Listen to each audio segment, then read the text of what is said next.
I'm Abby Savell. I'm an LA percussionist and co-owner of LA Percussion Rentals. In my last video, I spoke with Danny Elfman, James Newton Howard, Michael Giacchino, and John Powell about what they thought percussionist Emil Richards' influence was in film music. For those who may not know, Emil Richards was a prolific studio percussionist who played in over 2,000 recordings of different types. Emil was also really well known for his sense of adventure, exploring acoustic percussion for all of its possibilities from many different cultures, working with composers to develop sounds from those acoustic instruments, and layering them into movie scores. Emil had these instruments from around the world, so he could contribute in the more obvious sense, matching up these instruments with their settings.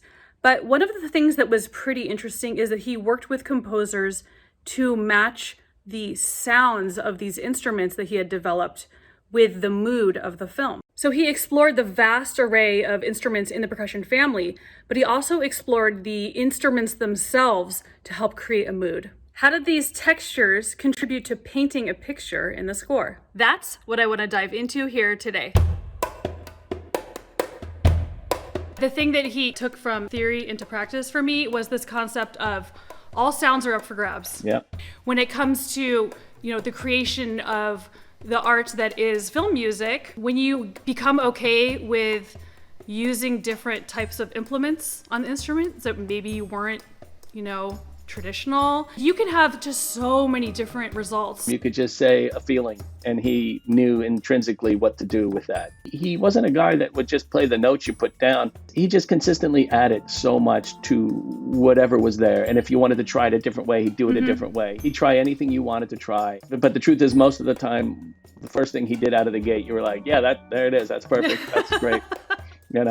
By the time I came into it, Emil had set up, I think, such a rich picture of how you could use percussion for all these extraordinary effects and techniques and atmospheres. He's one of those musicians that was also incredibly creative. He was one of the most creative people you could ever imagine in a studio environment, because he would always have 10 alternatives to whatever the composer thought that he wanted, particularly in an overdub situation. And a lot of the times, because I treat my percussion, there's a certain amount of it that I do live with the orchestra, and there's a whole bunch I do afterwards, because I tend to record these scores a bit like I was recording a record, and I like to have things just tweaked out and sound as good as they can on their own. Emil would just provide a sound that by itself could end up being a cue. It was absolutely magical, and Emil would do that and taught a lot of composers to have an open mind and to rethink what their approach might have been, because we all have knee-jerk solutions to every difficult situation. It's like when the score was written, I'd call him and we'd just talk about things to bring in, things I might use or things that I might rent. I never really was into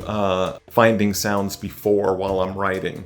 It was always like, no, write the thing and then figure out what kind of sounds we're going to use afterwards. And so, I might say, hey, Emil, can you bring like one of your Grand Taiko drums or something like that.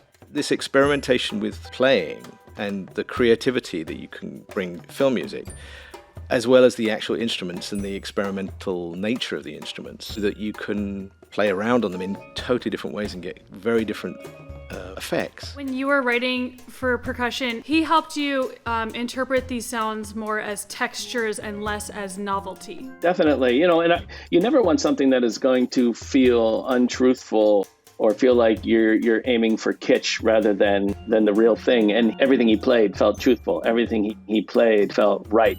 You get into some kind of ethnic movie and you have to do things that sound a little bit like a travel log, but you're also trying to stay musical and tell the story. Emil could introduce you to 10 different instruments from whatever region you were talking about and make them work. And not just for the sake of doing something unusual, but was distinctive, unusual, and contributed to the storytelling of the score. And that, to me, is what made him magical. He understood the big picture.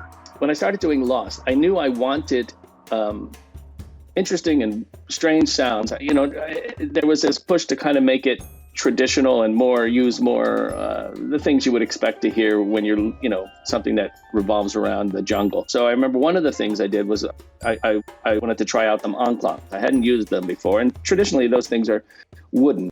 They're all, and you hold them and you do this. And he said, "Oh, I have a set that's metal." And I was like, "Oh, that's interesting. Okay, bring it in." And the second I heard it, I was like, that is it. That's the sound. We're going to use that on every episode. It's going to be on everything. And it just really became one of the signature sounds of the show. Everyone talks about the trombone fall off in the show. But when I think of Lost, one of the things I think of most is when he would grab those, the onclogs, the metal onclogs, and just grab them in a cluster and shake them.